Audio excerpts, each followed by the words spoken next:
నమస్తే, welcome to KTV. నేను మీ ఉమా. హిందూ మతంలో నవరాత్రులకు ప్రత్యేక ప్రాముఖ్యత ఉంది. నవరాత్రుల్లో దుర్గాదేవి అమ్మవారిని 9 అవతారాల్లో పూజిస్తారు. అనేక మంది భక్తులు కలశం లేదా ఘటస్థాపన చేయడం ద్వారా 9 రోజుల పాటు ఉపవాసం ఉంటారు. నవరాత్రుల చివరి రోజున కన్యా పూజ చేయడం ద్వారా ఉపవాసం ముగుస్తుంది.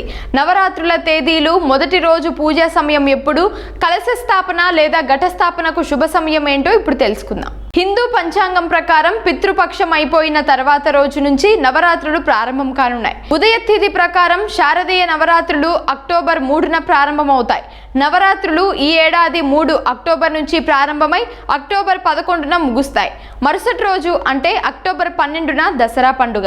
ఆచార్య గోవింద్ చరణ్ పురోహిత్ ప్రకారం అక్టోబర్ 3న శారదీయ నవరాత్రి ప్రతిపాదనాడు కలశం ప్రతిష్టాపనకు సమయం ఉదయం 6:07 నుంచి 9:30 వరకు మంచి సమయం. ఆ తర్వాత అభిజిత్ ముహూర్తం రోజు 11:37 నుంచి 12:23 వరకు చాలా పవిత్రంగా ఉంటుంది. నవరాత్రులలో మొదటి రోజైన శైలపుత్రి దేవిగా అమ్మవారిని పూజిస్తారు. ఆ రోజు శైలపుత్రి మాత ఘటస్థాపన లేదా కలశ స్థాపన చేసిన తరువాత ధ్యానం చేస్తారు.